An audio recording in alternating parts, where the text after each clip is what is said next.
TV के popular show मन्नत में विक्रांत ऐश्वर्या सभी हॉस्पिटल पहुंच चुके हैं और दोनों को पता चल चुका है कि एक्चुअल में मन्नत इंदौर से मुंबई इसलिए आई है क्योंकि नीतू की तबीयत खराब है। नीतू की सर्जरी हो रही है। यहाँ पर सबसे पहले ऐश्वर्या आती है और ये सब देखती है, धैर्य और मन्नत की बातें सुनती है, खुश होती है। ये बोलती है कि मन्नत को तो वैसे भी किसी माँ का प्यार नहीं मिलना चाहिए था, वो हमेशा उसकी बिन मांगी मन्नत रहेगी और इसलिए उसे किसी माँ का प्यार नहीं मिलेगा। जबकि वो चाहती है कि मन्नत का ये जो भी पूरा का पूरा हॉस्पिटल ड्रामा ये जल्दी से रैप अप हो और वो जल्दी से यहाँ से वापस चली जाए। इतने में विक्रांत वहाँ आता है और वो भी ऐश्वर्या को देख लेता है, यानी कि आरजू को, और एक बार फिर से वो बड़े ही आसानी से विक्रांत को पागल बनाने में कामयाब हो जाती है, ये कहते हुए कि वो तो हॉस्पिटल में चैरिटी करने के लिए आई है। बट आगे जाके विक्रांत को फाइनली नजर आता है कि एक्चुअली हॉस्पिटल में नीतू है। विक्रांत बहुत ज्यादा इमोशनल हो जाता है नीतू को इस हालत में देखकर।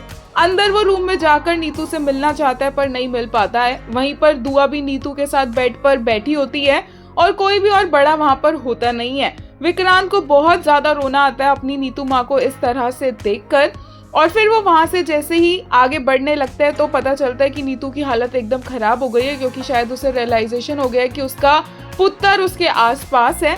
रॉनी फटाफट से नर्स को लाता है, डॉक्टर को लाता है। विक्रांत भी एकदम से रोना स्टार्ट कर देता है और इसलिए जैसे ही विक्रांत चलने लगता है वो धैर्य से टकरा जाता है। ऑलमोस्ट धैर्य और विक्रांत एक दूसरे से गले लगने वाले होते हैं।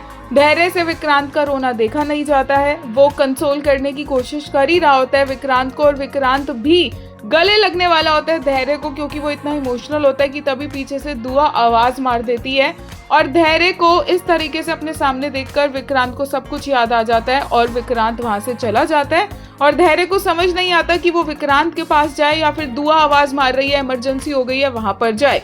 बट फिलहाल के लिए मन्नत और धैर्य को डॉक्टर ने बता दिया है कि नीतू की सर्जरी के लिए अब बिल्कुल भी इंतजार नहीं किया जा सकता, और मन्नत ने कहा है कि उसके पास पैसे है, सर्जरी अब होगी, एकदम कोई भी प्रॉब्लम नहीं है। पर यस, प्रॉब्लम होगी क्योंकि मन्नत के हाथों से ये पैसे कोई चुरा लेगा और वो और कोई नहीं बल्कि ऐश्वर्या, मलिका और विशाखा ही होने वाले हैं।